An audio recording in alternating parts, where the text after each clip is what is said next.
All right, we'll go ahead and get started. Thanks again for joining me today. My name is Kayla Bergman. I'm a policy associate with the Center for Rural Affairs.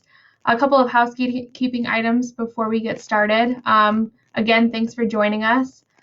Please do ask any questions you have throughout the presentation. I will be sharing a few resources that we have available on climate resiliency, and you might have some questions about any of those. I'm happy to stop anytime and answer questions. So feel free to just chat in the chat box if you have any questions, and I'm happy to answer those. If you're watching this on replay later, feel free to reach out to any of us. Our contact information is on our website. If you have any questions or need any more resources or help finding the fact sheets that I'm talking about today, feel free to reach out. My colleague will be sharing the resources that I'm talking about in the chat box, so you can click on those links. If you're not able to do that during the live stream, our resources are all available on our website, and the link for that is cfra.org/climate, and that's cfra.org/climate. And there's a climate resources tab that you can find all the resources that I'm talking about today. So we'll go ahead and dive in. Again, my name is Kayla Bergman. I work for the Center for Rural Affairs. We are a nonprofit established in 1973 in Northeast Nebraska. And since then, we've expanded to work in South Dakota, Minnesota, and Iowa. I work in our Iowa office, which is in Nevada, which is the central part of the state. And the things that we work on in Iowa are farm and agricultural policy, engaging rural Iowans in our state policy work, and engaging rural people in climate action. The Center for Rural Affairs as a whole exists to build more vibrant rural communities, and we do that through a variety of strategies throughout our organization.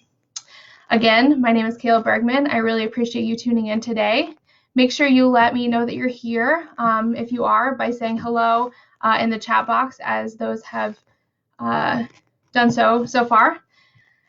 So to kind of dive into the topic today, this Rural Rapport series is kind of showcasing a variety of our resources that you may have not seen before, and kind of going into detail on some of these topics. So today's topic is building rural resiliency in the face of our changing climate.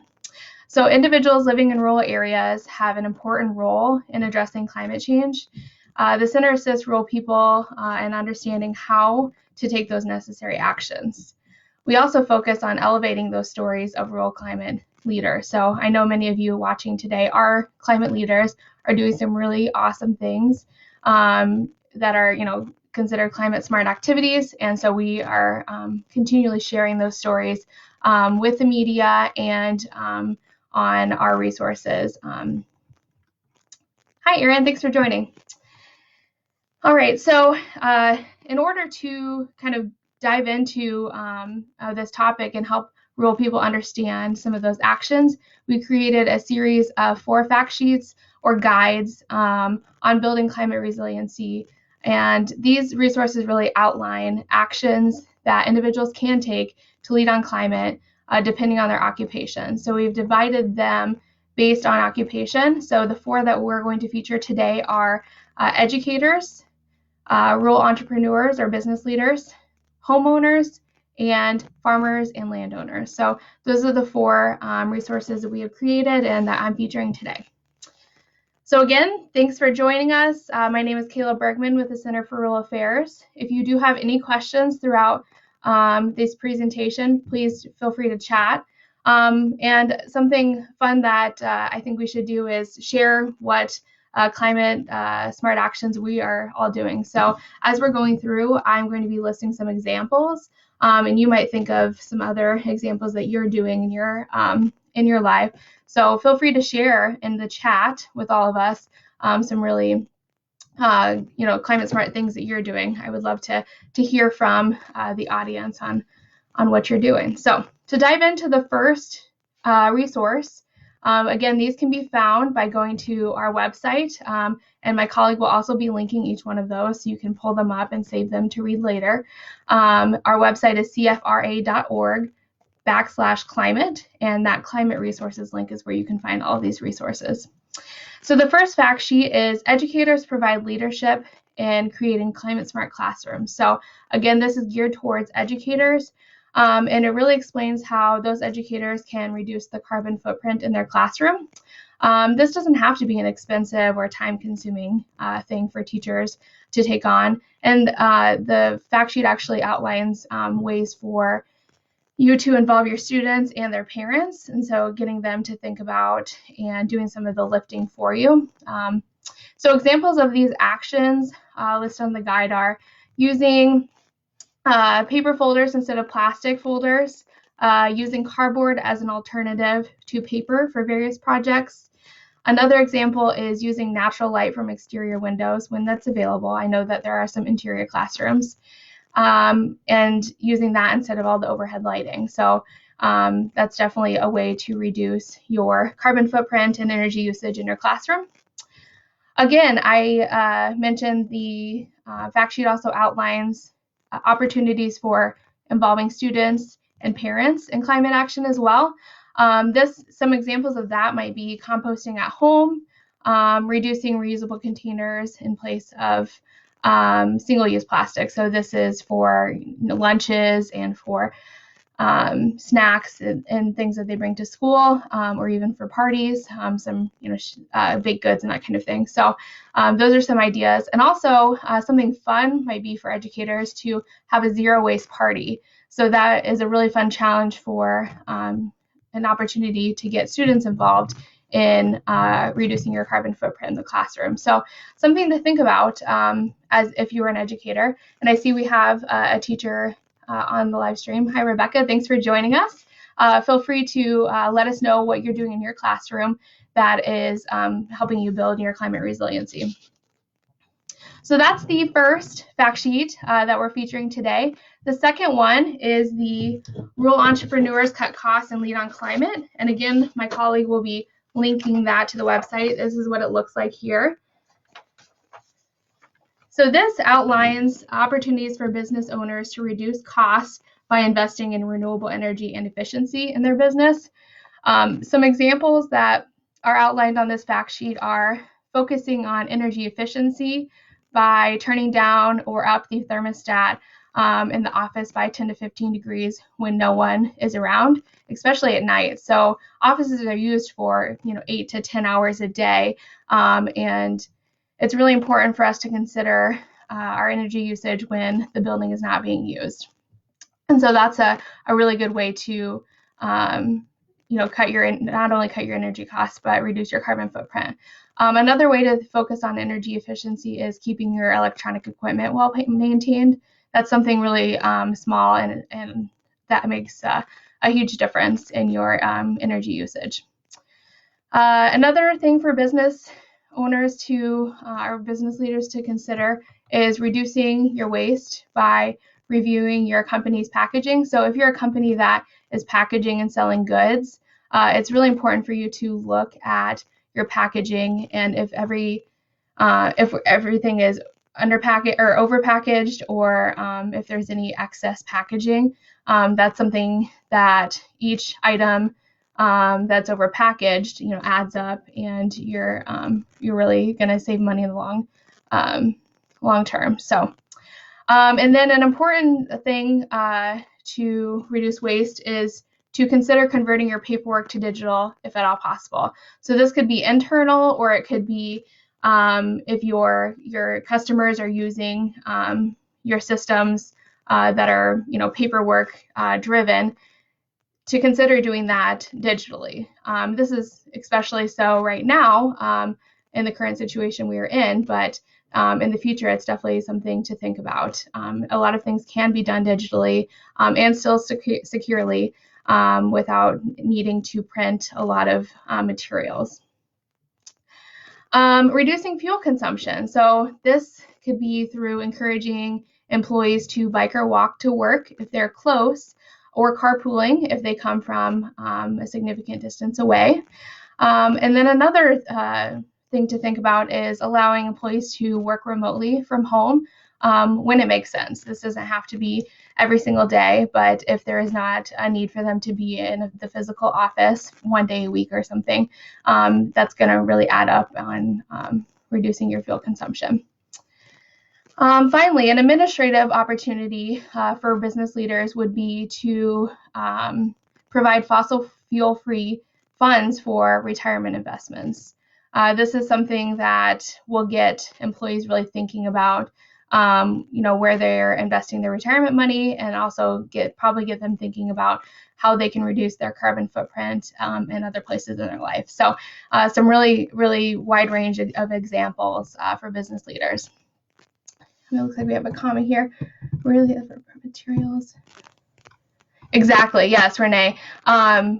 Printing materials is something that we've always kind of been naturally doing without thinking about. And if you really, remind yourself to do things more digitally, that can really save a lot of us in the long run. So not only money, but kind of really help build your climate resiliency. So thanks for adding that in. Again, if you're just joining us, we welcome any comments about your climate smart activities. So if you have any ideas for how you're building climate resiliency in your life, or examples of things that you've heard about, feel free to share those in the comments. We really want to keep this really open dialogue and casual. So feel free to share anything that you are thinking about. Okay, so the third fact sheet that I wanted to feature today is the Homeowner's Guide to Climate Leadership. So a lot of us are homeowners, and the other people probably rent. And this fact sheet really applies to all of us, no matter if we are a homeowner or if we are renting. There's a lot of little things that we can do in our homes that really help reduce our carbon footprint and build our climate resiliency. So this fact sheet will be linked in the comments here. It'll probably pop up soon. There we go. It outlines steps towards reducing your carbon footprint in your home, examples being going paperless on all of your bills. So we just talked about paperless for homework and other things. This is an opportunity for you to not be receiving all of that mail, which not only is wasteful, but takes more time than and energy on your part than paying all of your bills online. So there's even some incentives from companies to go green with your billing, and might even give you sort of a credit on your statement if you go paperless. So that's something to think about, and a lot of you probably are doing that already. Another example, going back to the Rural Entrepreneur's Guide, is changing your thermostat. So being a little bit warmer in the summer and cooler in the winter, especially at night while you're sleeping. But then also, if everyone in your home is out working throughout the day, there's no need for you to have your AC on as high in the summer and your heat on as high in the winter. So be thinking about how you can use your programmable thermostat to change that temperature a little bit. Not only will your energy bills be lower, but you also will be reducing your carbon footprint in your home. So be thinking about that. There's actually quite a few tools that you can use online as far as each of your energy companies on your energy usage and your peak times and that kind of thing. So feel free to look that up online or reach out to any of us and we can help you with that. Another idea would be using cold water to wash and rinse your clothes in your clothes washing machine. So that's an opportunity to save energy. And then the final example I'm going to pull from this fact sheet is considering your travel. So a lot of us do, have to drive a car to run errands in rural areas, right? And so every time you are going to town to get groceries and then going back for an appointment, you might be able to save unnecessary miles by doing that all at once. So timing out your day a little bit, that might not be a lot of savings each time you do it, but this is going to add up over time. So some of these small behaviors are just, if you just continue to add those up over time, you're really going to save a lot of carbon emissions in your life. So those are some examples. Again, there is a lot more on these guides that are linked on these comments. And if you are unable to pull those up right now, all of our resources are available on cfra.org/climate. You can find those there and go through the guides that are relevant to you.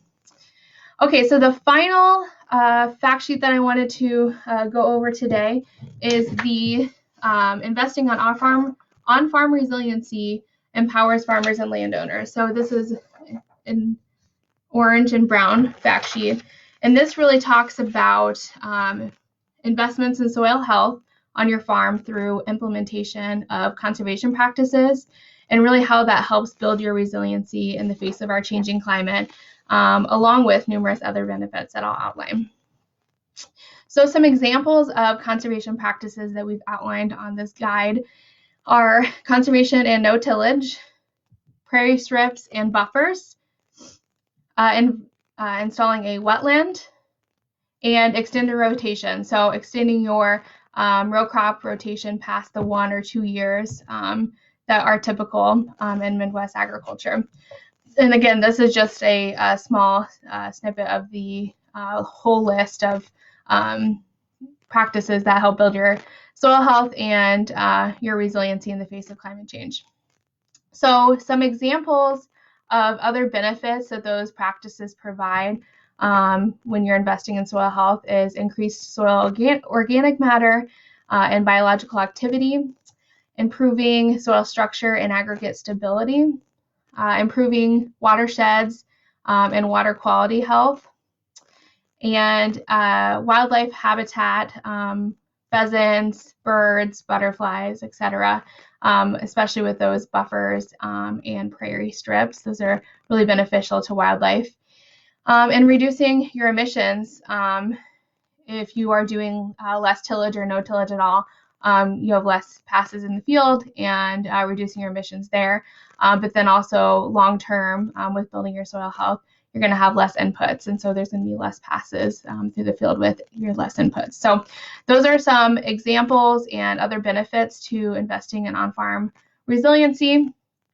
I am going to close up here, but I wanted to invite you to ask any questions that you've been thinking about throughout this live stream. If there is, again, ideas that you have in addition to some of the behaviors that I gave as examples, or if you do one of the things that I talked about, feel free to share that in the comments. We'd love to hear from you. And again, ask any questions that you have, based on any of the discussion today or something, relevant to this as well. So in closing, there again is a lot more actions outlined than in these guides than I talked about today. So please do take a moment to review any of those that are relevant to you. So I did see a comment from a teacher and a landowner. So there, and probably a homeowner too, right? So 3 of those guides would be relevant to her. So please do take a moment to look at those, whether you click in the comments and find those fact sheets, or you go to our website at cfra.org/climate. These actions don't have to be expensive or time consuming. I do challenge you to take 1 or 2 of the outlined actions, take them on in the next couple of months, just challenge yourself. I think it'll make you feel really great, but it'll also be great for our climate and our environment. So again, as always, reach out to us if you have any questions. It looks like we have a couple questions here. Are there grants for schools to compost?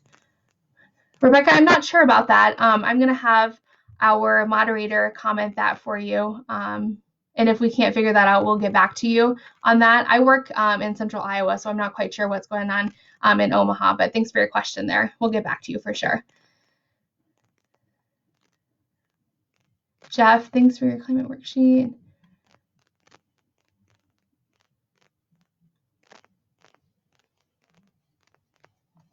Yes, very good. Thanks for your comment, Jeff. That's really important. Lucia, will these guides be in Spanish to share with him? We can certainly, Lucy, we can certainly translate those to Spanish for you. We have a couple of members of our team that are able to do that. So if you want the farmer and landowner one translated, we certainly can do that. I really appreciate the question. We are more than happy to do that, to make them accessible to anyone that needs them.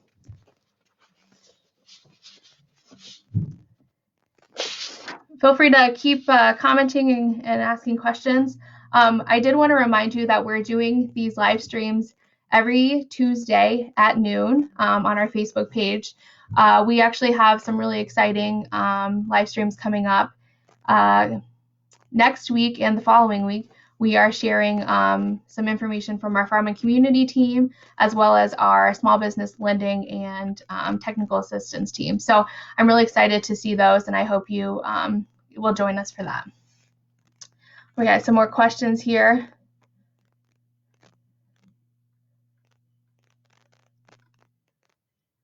Have recycling collection facilities closed in Nebraska as they have in Missouri? Again, Kat, I'm not quite sure what's going on in Nebraska as far as recycling goes. So we definitely will get back to you if nobody in the comments can answer that immediately. Thanks for your question, though. Cody, where can farmers go to get resources to implement practices like pollinator habitat on their farms and build resiliency?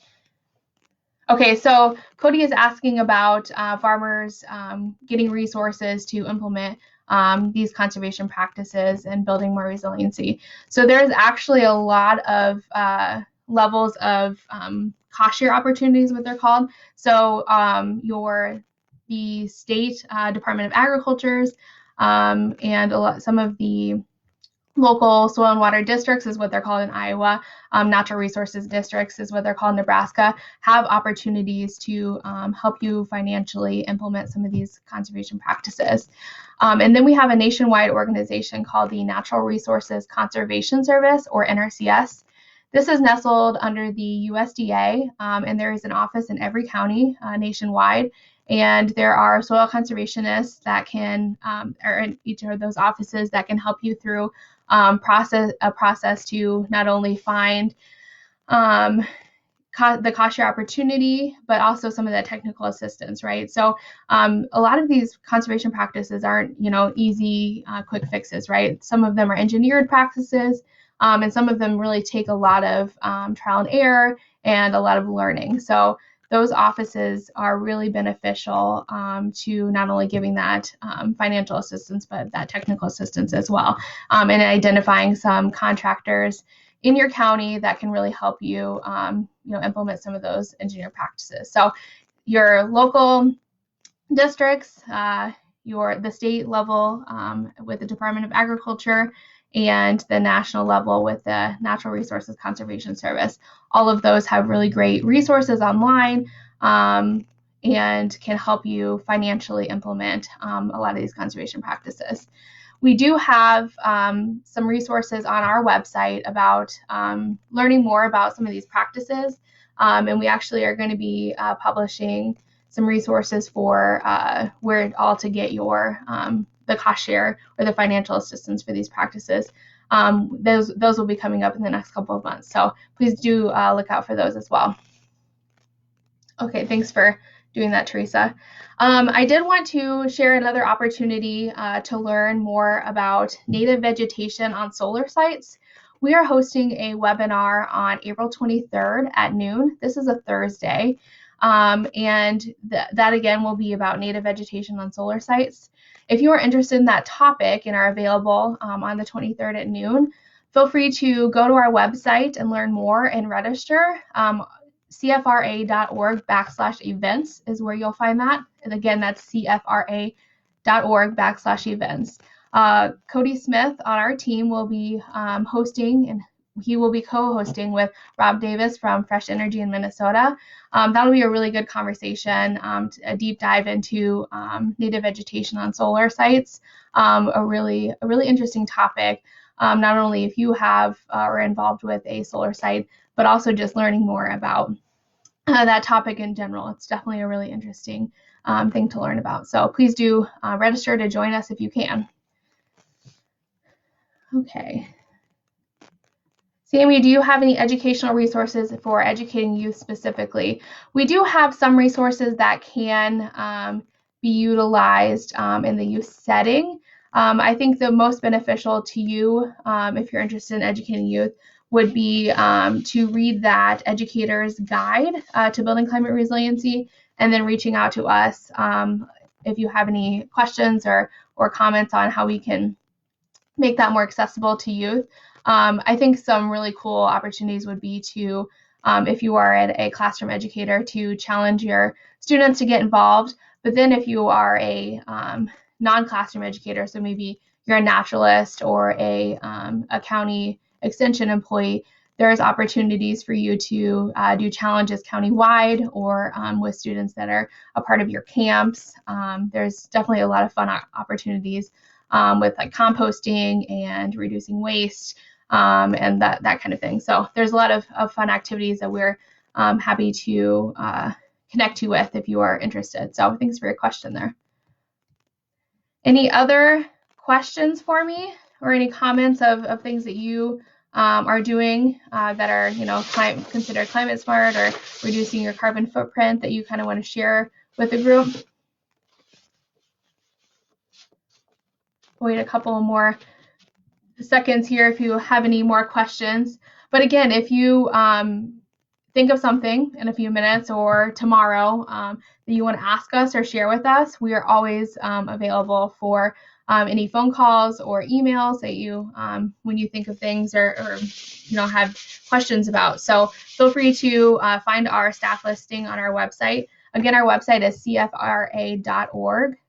And you can find any information about us. A really awesome way to stay involved, a really easy way to stay involved and stay up to date on our information is following us on social media. So we have Facebook and Twitter where we share all these resources, and we also advertising the events that we are hosting. So that's an opportunity for you to just kind of continually keep us in mind and stay up to date on our resources. So it doesn't look like we have any more questions. Again, thank you for joining today. Again, my name is Kayla Bergman. I'm a policy associate with the Center for Rural Affairs. I really do appreciate you weighing in, everyone that asked questions and said hello, and anyone that joined today. We really appreciate you staying engaged with us during this tough time. So again, reach out to me if you have any questions via email or phone call, and we are happy to share those resources with you.